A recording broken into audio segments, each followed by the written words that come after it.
Sound check, test mic, sound check, test mic. So welcome po ulit guys sa ating channel, Stock Play. At bago po natin pag-usapan ng mga top trending stock sa araw na ito, ay huwag kalimutang mag-subscribe sa ating channel and pakipress na rin po si all button para palagi po kayo ma-update at manonotify sa mga bagong videos na i-upload po natin about sa stock market. So don't forget to subscribe tapos click all button. Ayan, subscribe tapos click all button. So let's start guys. Ayan. So unahin natin si dito, no? So kanina tinulak siya, oh. So push pataas pero medyo nahirapan, ano? So first unahin muna natin sa weekly chart. Yan, para mas makita natin yung trend, no? Okay. So, i-check muna natin sa part na to. Okay. Ayan, so wait lang. So, meron ba tayong dito? Makikita ng resistance. Ayan, so punta na tayo sa monthly chart para mas madali. So, dito po sa part na to, okay.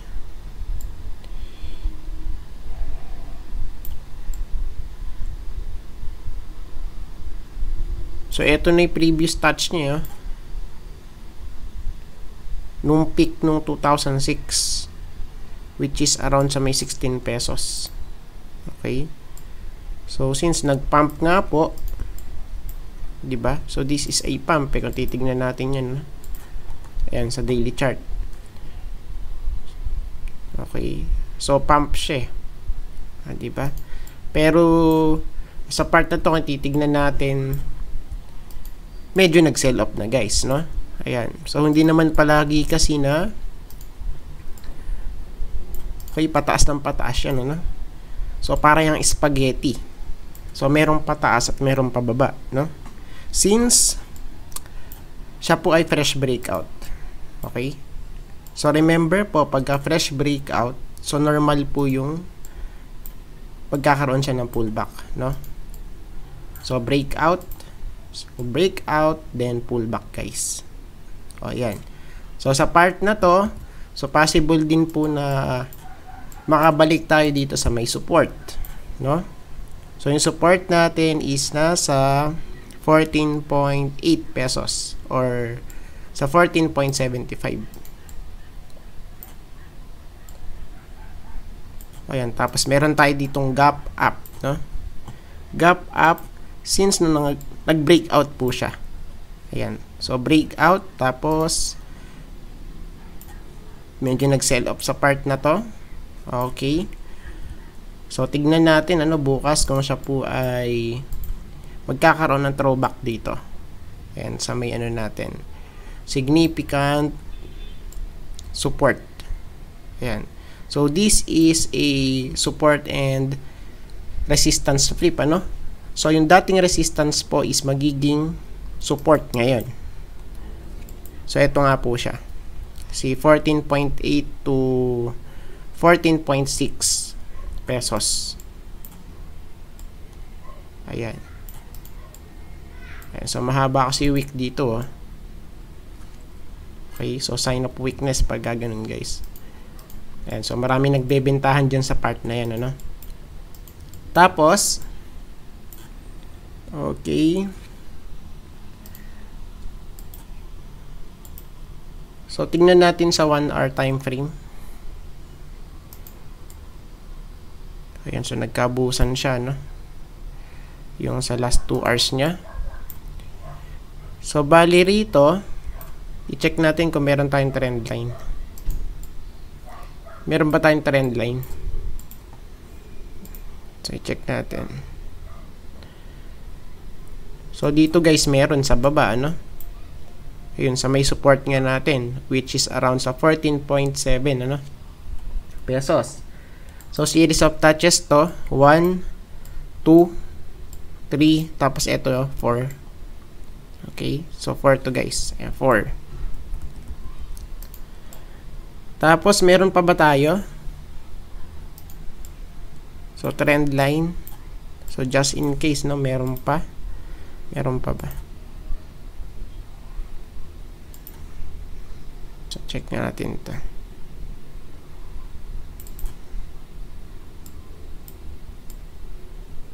Ayan.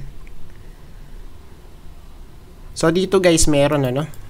Ayan sa 1 hour chart natin. Ayan sa time frame. So, we have here support. Okay. Which is around here. 15 point, ano ba ito? 6 pesos. Okay, sa part na to yun. Diyan guys, kasi this is a trend line din kung titignan natin, ano? So, series of touches 1, 2, 3, 4, and 5. Diba? So, this is a trend line guys, no? So, possible siya po ay magi-stop dito. Yan. So, malapit po sa 15.4. Pero yung support natin sa may horizontal is eto. Sa 15.6 or 7, ano? Diyan sa gawi dyan. Ayan. So, tignan natin bukas, no? So, let's go back sa daily chart. Ayan. Tapos, i-check natin sa 50. Okay, 100. So, okay pa naman, ano? 50, 100, tapos 200. Ayan. Okay. So, sine-check lang natin, guys, no? Ayan, para mas clear. Tapos, kay Cloud. So, still, pataas naman si Cloud, eh. O, ayan. So, pataas pa rin si Cloud, guys. Okay.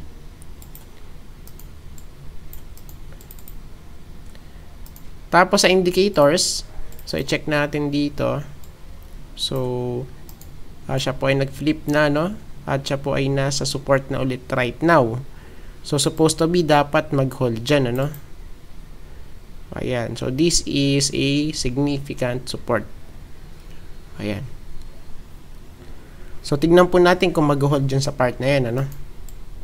So, pagka hindi, edi syempre, sell off, no? So, tingnan natin bukas guys kung ano yung mangyayari dito. Tapos, so dito kasi kay MACD, so okay pa naman siya, no? Yan sa may ano natin, sa histogram, series of higher highs. Okay. Tapos si MACD line is nagda-diverge kay signal line. Okay, so naghihiwalay sila guys. Ayan. Okay, tapos dito naman, so tignan po natin kasi parang ano to eh.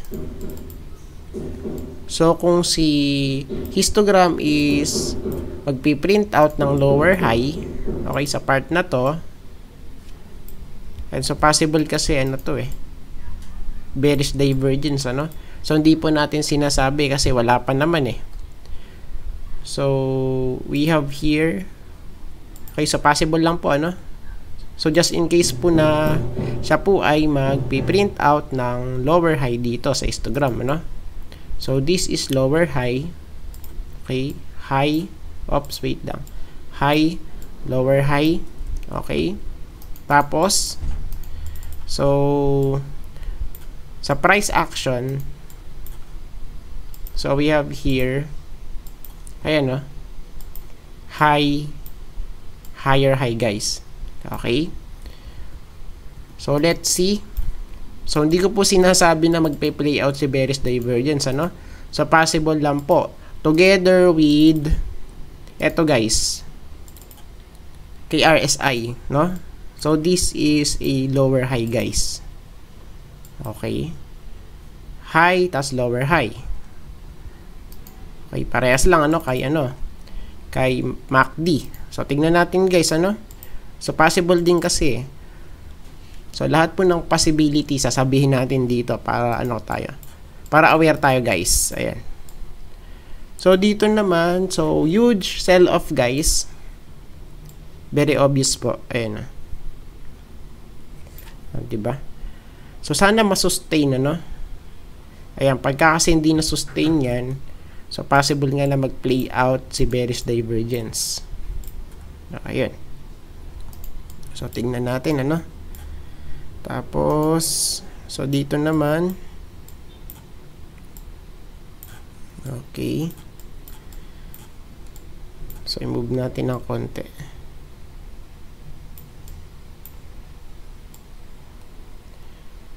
Ayan.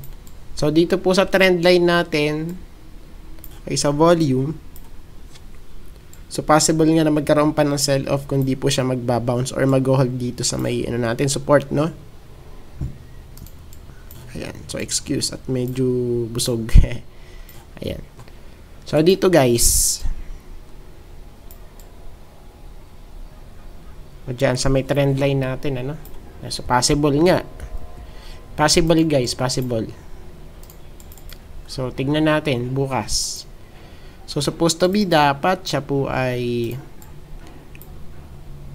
mag-hold, no? Okay? So, at least dito sa part na to, sa 14.7. Ayan, so, possible kasi throwback, no? Pero tignan pa rin natin yung magiging sentiment. Ayan, no? So, let's see guys. Be prepared sa mga mangyayari. Ayan. Tapos, so yung next natin is ito sa APL. So, pasensya na po kayo at medyo nahirapan ako magsalita, no? Meron po kasi akong laso. Ayan, sa dulo ng dila. Masakit. Ayan. So, dito kay APL, wow. So, sa part na to, we have here a huge breakout, guys. Ayan, no? So, okay, ilang percent? So, from the closing price kahapon, so, from here, tapos hanggang dito. Ayan.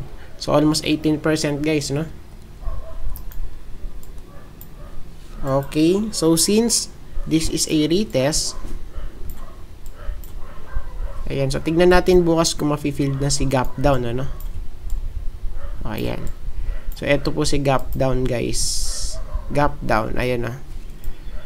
So, pagka po nag-breakout ulit to, so, next target price natin kay APL is here. 0.28 peso. Ayan, sa part na to, no? Diyan. Para guys, ma-fill si gap down. Ayan. Tapos, yung isang scenario pa rito kay APL, so since siya po ay nasa resistance, so possible po siyang ma-reject, no? Diyan, kasi siya po ay nasa resistance, eh. So, yung support po natin is here. 0.23. Ayan. So, tignan natin guys, ano? Kung saan siya pupunta bukas. Ayan. Pero sa part na to, so since siya po ay nag-breakout sa may taas, so what's next? Ayan. So, ito po yung target price natin, ano? Ayan. Si height po ni okay, triangle pattern. Okay. So, sa part po na to, based po sa ating triangle pattern, ang ating target price is 0.28 to 0.29. Ayan. So, possible nga po na ma-filled si gap down pattern. Ayan, kay APL, no? Ayan, pero tignan pa rin natin kasi siya po ay nasa resistance right now. Ayan, no? So, tingnan natin, guys. Tapos, okay. Sa moving average, 50, 100, tapos 200, guys. Ayan, 50. So, okay pa naman to, no? Tapos, kay Cloud, super sakit ng laso ko, guys. Okay. So, medyo magandang pangitain naman to. Ayan, kasi nag-crossover siya ulit, oh. Ayan. So, this is a good sign. So, sana masustain guys, ano. So, we have here a crossover. Ayan, sa ating cloud. Tapos, sa indicator, so, i-check natin. So, medyo malayo pa naman sa resistance, ano. Diba? So, possible nga na mabasag siya. Possible lang guys, ano. So, hindi po natin sinasabing 100% na boom. Filled yung gap down, ano. Ayan. So, possibility lang. So, dito rin kay MACD. So, this is nice. Pero, syempre, hindi po natin may iwasan na merong fake out dyan, ano. Okay. Ayan. So, tignan natin. Pero, for now, siya po ay maganda. Ayan. So, nagko-converge si MACD line and signal line. Tapos, sa histogram natin, series of higher lows. Okay? Ayan. So, sa volume, so, tignan natin kung makakapanik dito sa may resistance, no? So, ayan. So, let's see, no? Ayan. So, wala pa namang breakout dito, eh. Ayan. Next po natin is, sino ba yung next? Ito si PHA. So, i-check natin to si PHA.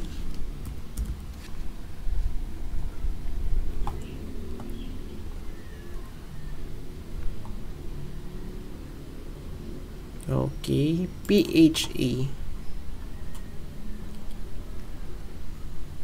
Oh, ayan. So, dito po sa part na to, so we have here a breakout, okay, sa ating trend line, ano, na sinasabi. Yan, para mas makita natin, guys, edi punta tayo sa lower time frame, no? So, punta tayo sa 1 hour chart.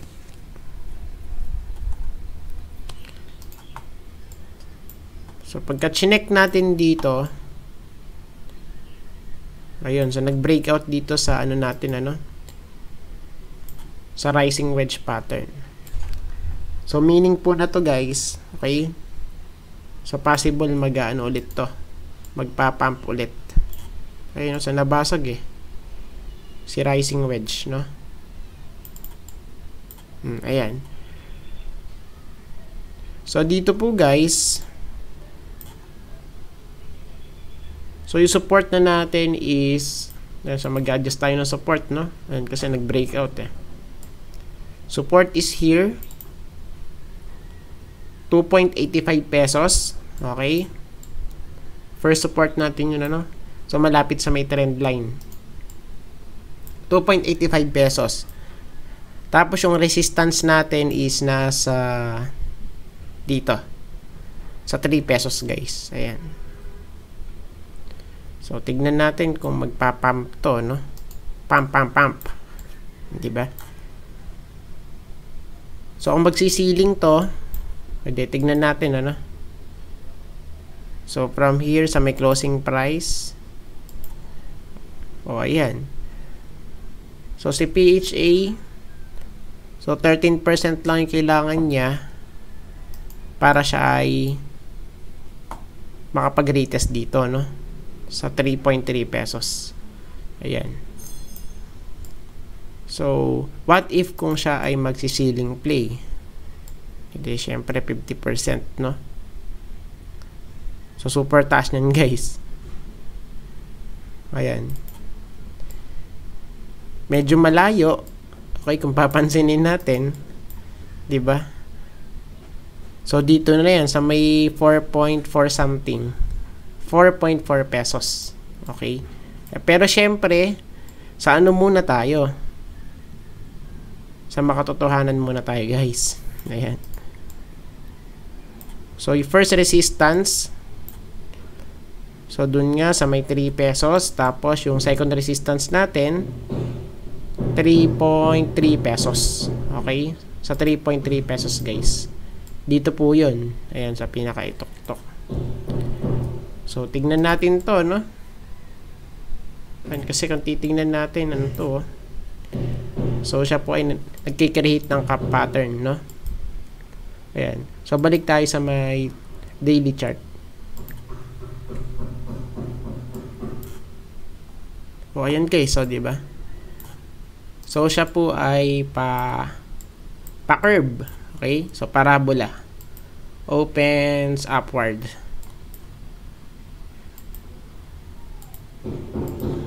O, ayan guys. So, diba?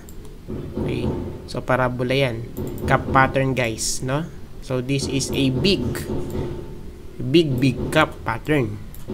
So, dito po guys, okay, so pagka nag-breakout dyan, hindi, syempre yung target natin dyan is yung height ng cap, no? Ayan. So, i-check natin. So, ang target is 4.95. Ayan. So, almost, 5 pesos, no? Ayan. Kung siya po ay magbe-breakout.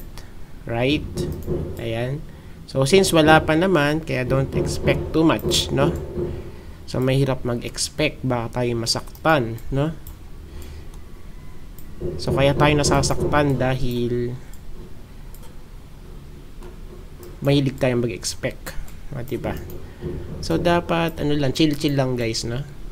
Ayan, para pagka siya ay nag-ceiling, edi good. Okay? So, kung hindi naman, edi okay lang din. Ayan. So, i-check naman natin dito. Yung pinakamataas niya, no? Sa previous history. Okay. So, dito guys yun, sa 3.75 pesos or sa 3.85. So, kung babalik tayo, okay, ayan. So yung peak niya rito is 3.85 di ba? So, balik tayo sa daily chart. So, i-locate natin si 3.85 dito. So, 3.85. Okay, so dito guys yun, no? Okay, sa part na to yun, dito. O, dyan, sa part na to, no? O, dyan, sa mid. Ayan, so tignan natin guys, no? O, ayan na. So, let's see kung siya ay makakapanik nga bukas. Tapos sa moving average, so okay pa naman to, no? 50, 100, tapos 200. Ayan. So mga support lang natin yan kasi si PHA is uptrend, diba? Tapos kay Cloud, okay, so medyo pataas na rin tong si Cloud, no? So this is a good sign. Si upper cloud and si lower cloud. Ayun, no? So, medyo patas na yung kanyang trajectory, no? So, what about naman sa mga indicators? So, this is huge. Bakit po, guys? Kasi, so sabi po natin, pagka po nakapanik to sa kanyang significant resistance, bullish na bullish to. Pero, syempre, okay, palagi natin sinasabi, pagka fresh breakout, so, dapat meron tayo dyang healthy pullback. Okay? So, pullback sa may support, then bounce, no? Okay, yan. So, tignan natin. Tapos, dito kay MACD, so, this is a good sign. Right? Okay? So, possible, we have here a bullish crossover bukas. Ayan, no? Diba? So, galit na galit. Okay, ayan. Bullish, no? Tapos, sa histogram natin, okay. Higher low. Right? So, bullish yan pag gaganyan, ano? Ayan. Pero, syempre, so, sa part na to, di ba?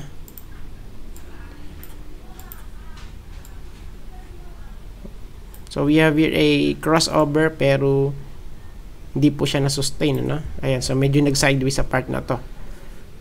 So, dito, tignan natin, guys, ano? Ayan, kung makakapanik nga dun sa may resistance. And sa volume, boom. Bullish guys, ano? So, sabi natin pagka nag-print out po ng higher high, bullish to. So, sa case po ni PHA, so this is higher high. Oh, ayan, no? Higher high guys, no? So, just in case nabuhusan, dapat mag-hold lang dito sa may previous, okay, support natin.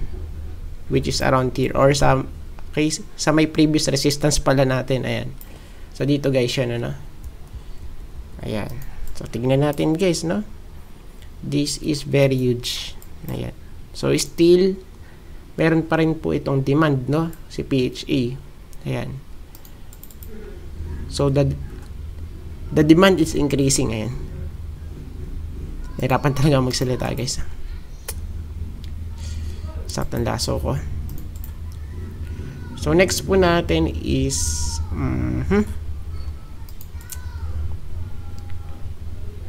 wait lang.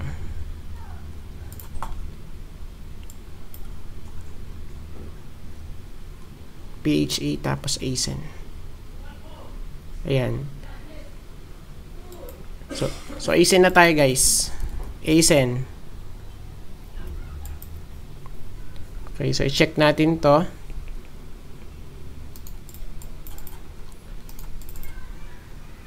Okay.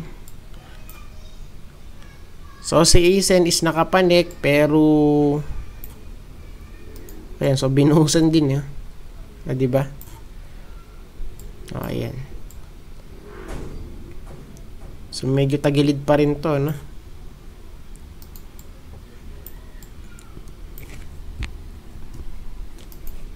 O, ayan. So, dito po, okay, since nag-breakout, so possible mag-hold dito sa ating trend line, which is around 7 point, ano ba to? 7.8 pesos, okay? Or, siya po ay bubuhusan bukas. Okay? So, pagka di nag-hold dito, edi syempre, pwede tayong bumalik dito sa may support natin, no? Which is around 7.2 pesos.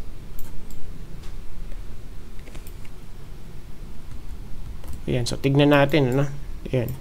Support, ano? Tapos, so syempre, so kung mag-hold yan, edi possible din na i-pump din yan, eh.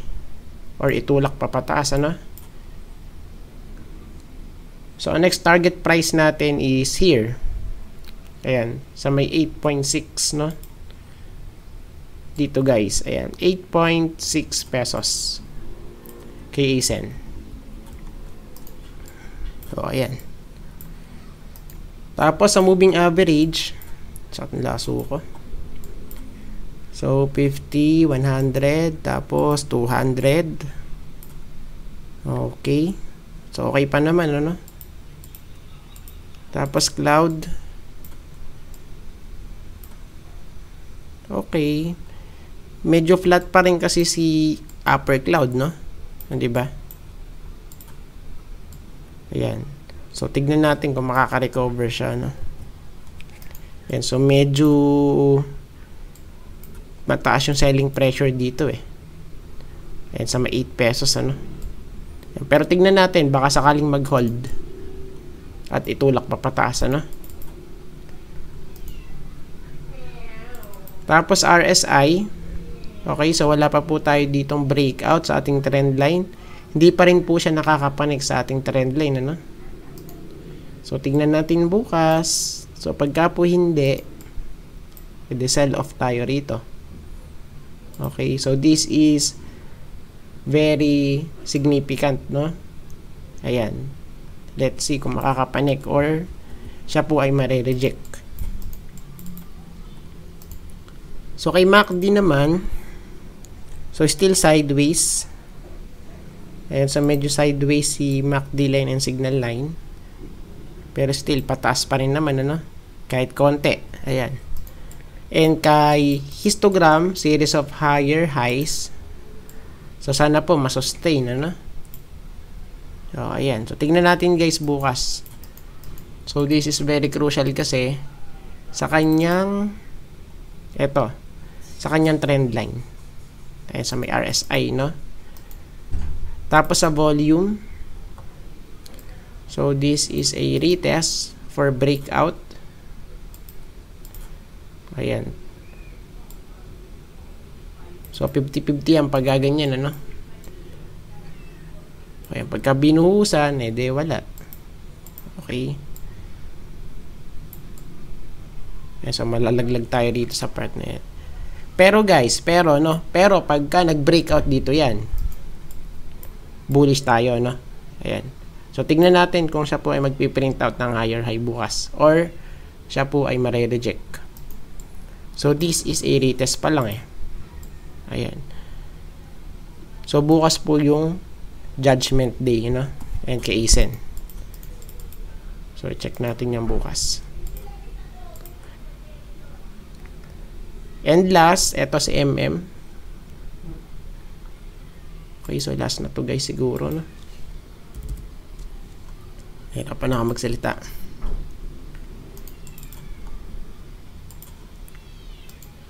So, dito guys, still sideways. Okay, si MM.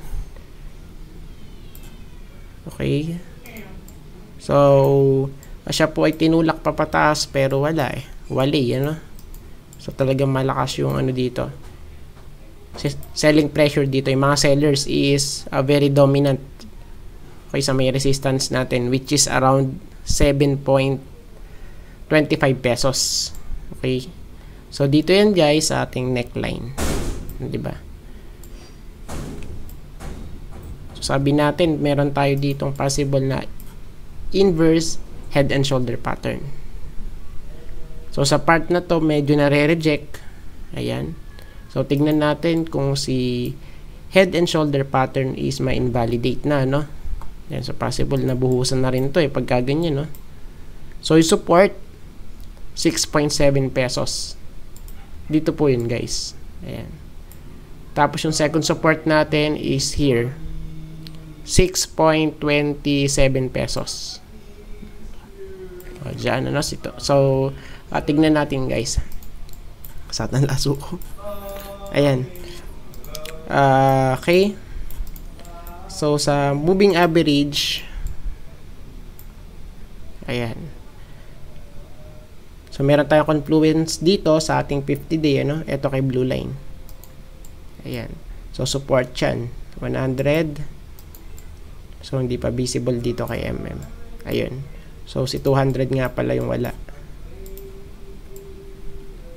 Ayan. Tapos, so sa ating cloud, so i-check natin. So, okay pa naman siya, no? Ayan, so malapit na siyang ayan. So, malapit na siya mauntog dito sa ating cloud. Okay, so tingnan natin, no? Ayan. Tapos dito sa RSI, medyo bumaluktot guys. Okay, so possible po mag-ano tayo dito, no? Na bumalik tayo dito sa may support. Ayan, so tignan natin guys. Ayan, so medyo ano siya, bumaluktot eh. Sa RSI, no? So dito naman, okay. So, medyo sideways na si MACD line. Ayan, pero tignan pa rin natin, ano? So, let's observe. Ayan, tapos kay histogram, series of higher lows. So, okay pa naman to, no? Good. Ayan. So, good dyan. Ayan, kasi tinulak siya, pero yun nga lang, ano? Medyo nahirapan. Ayan. So, dito rin, guys, so, sell off din, eh. So, tinulak lang pero wala. So, hindi po na-sustain. So, that's why si volume is bumaluktot ulit pababa. So, support to. Okay? Pagka po di nag-bounce dyan, sell off tayo guys bukas kay MM. Dito sa part na to. Diyan, ano? Support siya, no? Oh, ayan, no? So, tignan po natin, guys. Okay. Ayan.